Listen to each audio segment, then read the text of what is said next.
안녕하세요. 리더십 엣지의 조이 제시카입니다. 반갑습니다. 오늘 조금 텐션이 떨어지신 것 같은데요?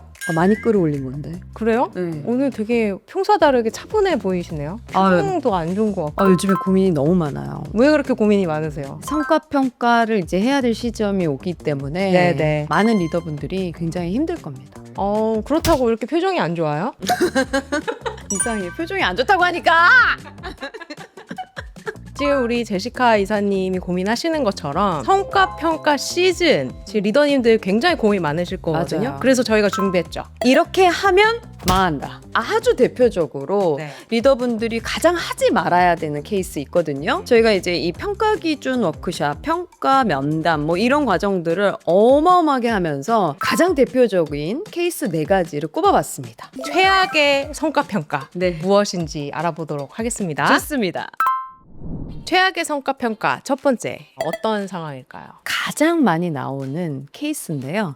평가 기준이 없는 겁니다. 기준은 HR에서 내려주는 거 아니냐. 그러니까 대부분 이런 질문을 많이 해요. 네. HR에서 내려줘야지. 우리가 어떻게 이 기준을 만들겠어? 라고 이야기하는데 너무 일이 다양하고 직무가 다양하고 어떤 것이 성과냐? 우리가 목표가 어떤 것이었느냐? 이게 결국에는 평가 기준으로 이어지는 건데 큰 가이드는 줄 수 있어도 그것을 HR에서 해줄 수 없죠. 리더가 직접 구성원에게 말할 수 있는 평가 기준의 부재. 이게 제일 많이 나오는 케이스입니다. 워크숍에서 이제 리더님들 만나서 기준 수립하시는 거 도와드려 보면 목표는 있는데 어떻게 과정을 그리고 결과를 측정할 거냐에 네. 대한 세부 항목에 대해서는 아이디어가 하나도 없으신 분들이 꽤 많더라고요. 오, 맞아요. 그러니까 이게 중요한 게 어떤 부분이냐면 됐냐 안 됐냐만 보는 게 아니라 과정상에서 예를 들어 어떤 시도를 했는지 어떤 문제 해결을 했는지 그런 걸 볼 수 있는 지표가 있어야 돼요. 없는 상황에서 성과평가하면 어떤 일이 벌어져요? 왜 이렇게 나왔죠? 왜 이게 성과가 아니에요? 나 열심히 했어요. 나 잘했다니까요? 이런 거지. 내가 못했다라고 생각하는 사람은 단 한 명도 존재하지 않는다는 거예요. 나는 이 정도면 우리 리더가 나는 평가를 낮게 줄 것 같다 라고 생각하는 구성원 있을 것 같아요? 없죠. 없어요. 없어요. 그러니까 이걸 가지고서 나 성과 냈다 이렇게 되는 거예요. 기준이 없으니까. 성과를 보는 그 리더의 뷰와 구성원의 뷰가 다르니까. 와, 이거 너무 중요해요. 이게 어디서부터 출발되냐면 목표에서부터 출발해요. 팀의 목표와 얼라인돼서 개별적인 목표를 수립하고 그것을 어떻게 측정할 거냐, 이게 이제 평가 기준까지 연결이 돼야 되는데 요즘에 여러분 목표 얼라인먼트가 왜 중요하냐면 팀의 목표와 얼라인된 목표를 잘 못 세워요. 그리고 구성원들이 하고 싶은 거래요. 이러면서 여기서 이제 착오가 이제 생기는 거죠. 어떻게 보면 연초에 평가 기준을 수립하는 게 맞을 수도 있을 것 같아요. 너무 중요해요. 그러니까 목표만 세우는 게 중요한 게 아니라 목표를 어떻게 평가할 거냐가 세트인 거죠. 세트. 세트. 두 가지가 세트다. 근데 지금 안 만들어져 있어. 그럼 어떻게? 그럼 어떡해. 망한 거지 뭐. 지금이라도 늦지 않았다. 어. 네, 그래서 11월, 12월에 평가를 하시는 분들은 지금이라도 대략적인 성과 기준은 이렇다라고 하는 중심점을 좀 잡아두려고 하는 노력들이 필요합니다. 최악의 성과 평가를 면하시려면 지금이라도 평가 기준을 만들자. 두 번째 케이스는 어떤 케이스인가요? 뭐 1년 다 고생했고 다 고생했으니까 A 갑시다. 모두 다 같이 가야지. 이런 성과 평가가 최악이죠. 그러니까 왜 리더들이 이렇게 할까요? 왜? 두려움이 기저에 있는 거죠. 내가 만약에 저 친구를 B, C를 줬어.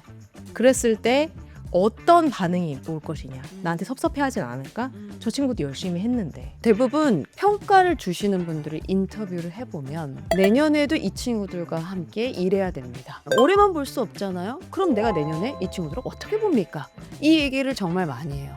근데 과연 그렇게 평가를 주면 내년도에 모든 구성원들이 공정하다, 괜찮다 라고 받아들일 것이냐? 전혀 아니라는 거죠. 오히려 일 많이 해도 적게 해도 다 똑같이 주는구나. 이게 되면 어떻게 되겠어요? 더욱더 팀의 분위기는 망가지게 되는 거죠. 그래서 두 번째는 이 공정성에서 굉장히 중요한 분배 공정성입니다. 분배 공정성.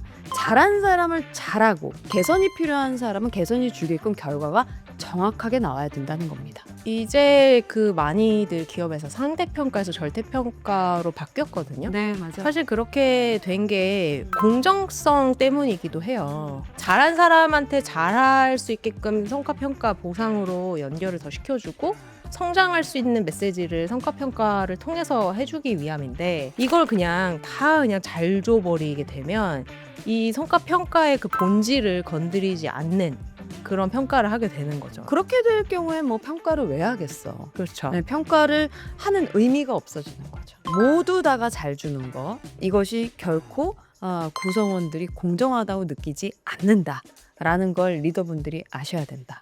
그래서 잘한 사람은 더욱더 잘했다라는 거, 부족한 부분은 왜 부족했는지 이런 부분들을 정확하게 평가까지 이어지는 것이 중요하다는 말씀드리고 싶습니다. 저는 올해 잘 주시나요? 네? 이게 또 하지 말아야 될 것 중에서 이렇게 시시때때로 딜을 들어오는 사람들이 있어요. 저 열심히 했잖아요. 그리고 이제 리더분들이 이런 약속이 있잖아. 뭐요? 내가 챙겨줄게. 이런 거 절대 하면 안 되는 거죠. 네, 그래서 자꾸 딜 들어오시면 안 돼요. 독해. 무서워. 세 번째 최악의 성과평가 어떤 케이스예요? 세 번째는 기억에만 의존하는 평가예요. 구성원들이 좀 그런 분들이 계세요. 평가 시즌 직전에 막 열심히 하는 거야.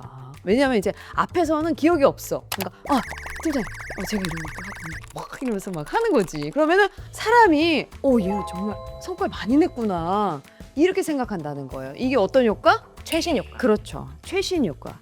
지금 근접해 있는 시점의 그 시간만 기억하는 거예요. 저도 성과평가 기준이 있거든요. 꽤나 시스템적으로 운영한단 말이죠. 네. 분기별로 제가 한 번씩 또 점검을 해요. 피드백을 줘야 되니까. 그래서 조금 이제 성과가 떨어진다 그러면 알람도 해주고. 그렇죠. 그렇게 하는데도 저한테 자주 와서 어필하거나 혹은 업무적인 커뮤니케이션을 많이 하는 친구가 잘했지 올해 이런 생각을 하게 돼요. 맞아요. 그리고 나서 다시 제 데이터를 보면 사실 아니에요. 그런 경우가 있어요. 진짜 그냥 아무 말도 안 하고 묵묵히 자기 혼자 일을 해냈던 친구가 더 많이 한 걸 제가 확인할 때가 되게 많았어요. 되게 중요한 포인트죠. 반대의 케이스도 있어요. 후광 효과라고 하죠. 이 친구는 누가 봐도 일을 많이 하는 친구야. 너무나 핵심적인 일을 항상 했어 라고 한 번 각인이 되어 있으면 계속 그럴 거라고 생각한다는 거예요. 근데 많은 리더분들이 이제 기준표를 가지고 실제로 이 데이터를 넣어보면 이 친구가 과제를 이 정도밖에 안 했어? 놀랄 때가 있다는 거예요. 그래서 기억에 의존하는 평가, 이게 어떻게 보면 최악의 평가라고도 볼 수 있습니다. 근데 사람인지라 네. 어쩔 수가 없어요. 그래요. 우리는 감정의 또 동물이잖아. 그래서 내가 오류를 범할 수 있다라는 것을 알고 차근차근히 기록해 두는 거, 그리고 기록해 둔 것을 알람해 두는 거, 이것이 이제 연말에 힘들지 않게 되는 리더의 굉장히 중요한 액션 중에 하나죠. 저도 후광과가 있나요? 최신 효과도 있고. 자, 그럼 이번 영상을 통해서 굉장히 많은 것들을 어필하고 있어요. 최신 효과, 후광 효과 제로. 네 번째는 어떤 케이스예요? 딱 결과만 통보하고 어떤 면담도 안 해주는 거죠. 평가는 평가로만 딱 끝나버리는 이런 케이스가 맨 마지막 케이스라고 보실 수 있습니다. 사실 수시 성과 관리를 하셔야 되잖아요. 그때 하셔야 되는 게 이제 리더의 피드백인데 네. 적시에 이루어지지 않고 또 많이 하지 않는 리더분들은 평가 면담이 더 두려워지실 거예요. 그럼요. 내가 뭘 평가해야 되지? 두렵고 이제 그 시간이 되잖아요. 잠이 안 와. 잠이 안 와. 내가 어떻게 해야 되는지. 그래서 평가라고 하는 것은 그 시기에 하는 게 아니라 연초부터 차근차근 누적 결과가 되어 와야 돼요. 그리고 그 결과를 통해서 면담이 이루어져야 되죠. 계속 알람도 이루어주고 소통도 이루어져야 된다는 부분을 좀 말씀드리고 싶어요. 평가 면담이라고 하면 결과 통보만 하시는 거라고 생각하시는 리더분들 꽤 많더라고요. 네. 사실 그 자리에서도 피드백은 있어야 되거든요. 그 시기에 맞는. 네. 그러니까 리뷰하는 피드백, 그 다음에 내년을 준비하는 피드백을 제대로 준비하셔야 되는데 그런 것보다도 이 결과만 어떻게 기분 좋게 대화를 나눌 수 있느냐에만 초점을 맞추시는 것 같아요. 그래서 오히려 안 하려고 하시는 분들도 많죠. 결과 봤잖아. B야. 할 말 있어? 이렇게 되는 거죠. A인 사람도 마찬가지예요. 그러니까 고성과자들도 내가 왜 고성과를 받았는지 리더가 설명해 줄 필요가 있어요. 그래서 왜 A를 받았는지 B를 받았는지 평가 결과만 통보하는 것이 아니라 그 후단의 면담이 더 중요해지는 시기가 오고 있습니다. 아까 분배 공정성 얘기하셨는데 이제 그린버그의 공정성 3요소 분배 공정성, 절차 공정성, 상호작용 공정성. 근데 이 연구 결과에서 보면은 분배 공정성, 절차 공정성이 아무리 완벽해도 상호작용 공정성이 없으면 구성원들이 공정하다라고 인식하지 않는다라고. 네. 그리고 상호작용 공정성이 활발했을 때 리더와의 어떤 신뢰관계, 조직에 대한 몰입 이런 게 더 강하다라는 연구 결과가 많더라고요. 네, 그러니까 우리 리더하고 나하고 서로가 신뢰를 줄 수 있는 관계냐. 그리고 나는 차별받지 않았다라는 그 생각이 있는가. 이게 되게 중요한 상호작용 공정성의 포인트예요. 그러려면 평가 결과를 두고 같이 함께 리뷰해보는 이런 시간도 굉장히 중요하다는 말씀 좀 드리고 싶습니다. 네.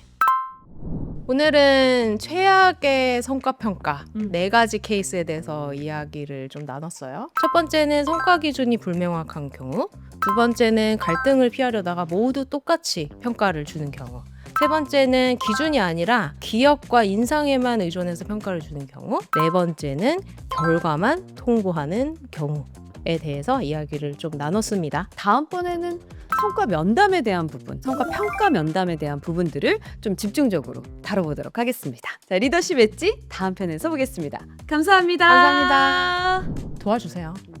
네. 네. 그 이메일 보내시면은 이메일 네. 보내시면은 KHG@루트컨설팅. KHJ 아, sorry. 본인 이메일 주소도 모르시는 저기요.